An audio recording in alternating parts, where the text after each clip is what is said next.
Olá pessoal, tudo bem? Aqui é o professor Baroni. Olha só, eu fiz uma live onde eu estava comentando sobre guidance de rendimentos e ali ao longo da live, mais especificamente no final da live, alguém questionou sobre o Tegar 11. E eu teci alguns comentários. Era para ser um comentário muito breve, mas eu acabei me estendendo um pouquinho. Eu quero trazer esse vídeo novamente para vocês. Então, vamos conferir esse vídeo e depois eu volto para a gente fazer umas complementações, tudo bem? Então vamos lá para esse corte do Tegar 11. O pessoal perguntando de Tegar, a gente está articulando uma live com eles, tá bom? Aí mais ao longo desse mês, então vamos esperar. Mas sinteticamente, em uma frase, a velocidade de vendas está diminuindo, né, em alguns projetos, diminuiu em alguns projetos, consequentemente as margens abaixaram e a gestão, para ser conservadora e não ter problema de caixa, ela está sendo mais restritiva aí na distribuição, no sentido de não é reter, a palavra não é essa, mas não realizar a qualquer preço os estoques para não correr um risco de diminuir muito as margens. Então, imagina o seguinte: o rendimento está caindo porque você está vendendo menos e você não pode transitar esse resultado porque você não vendeu. Ah, mas como é que eu faço para vender? Eu baixo o preço. Mas se eu baixo o preço, eu diminuo ainda mais a margem. Eu posso até acelerar as vendas, mas eu posso diminuir mais as margens. Então, de novo, jogo de equilibrar prato, né? Fundo de desenvolvimento tem isso. E com juros altos, a expectativa da incorporação, né, acaba sendo reduzida, né? As pessoas ficam menos aí encorajadas a comprar um imóvel, sendo que boa parte delas precisa de financiamento, então elas ficam menos encorajadas a enfrentar, né, um financiamento aí com juros indo para 15, 16, não sei, né, o custo do capital fica mais elevado. Basicamente é isso, tá? Então, consequentemente, os rendimentos caem. Podem subir de novo? Pode. O que tem que acontecer? A expectativa melhorar, a velocidade de vendas voltar a aumentar, recupera-se as margens e a vida segue, entendeu? É isso que está acontecendo. É isso que está acontecendo. Agora, quem tem o fundo e estava achando que o rendimento ia sempre ser alto, independente do cenário, não entendeu o fundo e não entende muito bem como é que funciona desenvolvimento imobiliário. Ah, Barone, mas o fundo ele não é puro sangue ali 100% de desenvolvimento. Exato, por isso que não caiu mais. Ele tem boa parte dos projetos que são basicamente recebíveis, e aí você tem que fazer uma gestão de inadimplência, tem que tomar muito cuidado para não aumentar a inadimplência, e você tem uma questão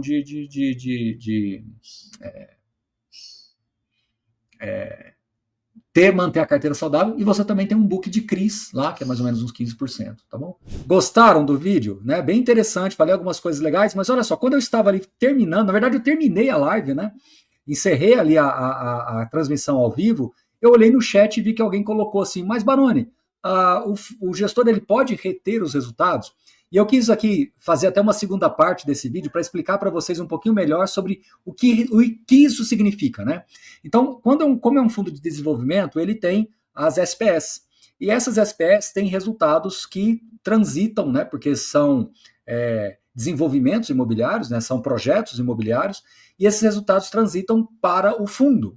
Mas em alguns casos, por conservadorismo, a gestão decide não transitar esse resultado justamente porque tem-se um risco de necessidade de caixa. Então, se ele transita o resultado e depois ele precisa de caixa, o projeto pode ficar com as margens ainda mais desafiadoras e ter mais dificuldade ainda. Neste caso, ele consegue equilibrar isso de tal forma que a operação se mantenha saudável. Então, esse é um ponto que eu queria trazer. E o outro ponto que, aí sim eu quis ser mais preciso ali no vídeo, é que as vendas, né, como teve uma redução da velocidade de vendas, esta redução faz com que o resultado também fique menor. Então, essa retenção que eu falei é no sentido de que o estoque, né, fica preservado. Então, imagina que você tem um projeto que vinha numa velocidade de vendas, essa velocidade diminuiu, consequentemente os rendimentos diminuem, mas o estoque está lá. Então essa retenção nada mais é do que um estoque mesmo de ativos, de apartamentos, de lotes, que ficam ali na tabela de vendas, né, precisando ser vendido, que aí sim, depois de vendido, aí o fundo passa a ter a possibilidade de transitar efetivamente esse resultado. Então, essa segurar é ter uma velocidade de vendas menor, ter esse estoque crescendo, né? Ou talvez não reduzindo na velocidade que a gente gostaria, mas que em algum momento vai ser vendido. Então, este valor acruado, esse valor retido, nada mais é do que as operações imobiliárias, os ativos imobiliários que dos projetos ainda não foram vendidos. Como é que a gestão poderia resolver isso? Acelerando as vendas, reduzindo os preços. Mas reduzir os preços significa dizer o quê? diminuir ainda as margens. Então, você até teria um resultado de curto prazo mais satisfatório, mas comprometeria o rendimento, né, do fundo, né, o desempenho do fundo no médio e longo prazo. Então, é importante calibrar isso, claro. Em alguns projetos, é natural que o gestor faça ali junto com a equipe de vendas alguns ajustes, algumas ponderações, dependendo da expectativa ali da própria região, mas dizer que isso seria algo em ampla escala, não vejo muito sentido, né? É preferível, às vezes, você segurar um pouquinho essa venda, mas manter o preço que você acredita que seja coerente para a região, acelerar aí as questões de marketing para que você possa voltar e retomar os patamares de venda, mas vamos ser muito francos aqui, eu acho que com os juros sendo elevados, como a gente viu aí nesses últimos meses, isso faz com que a velocidade de vendas diminua, porque as pessoas ficam menos encorajadas a comprar um imóvel, financiar esse imóvel, os próprios bancos ficam mais restritivos. Então, o que eu quis dizer com essa retenção, né, é justamente nesse sentido, de que o imóvel está lá, ele vai ser vendido em algum momento.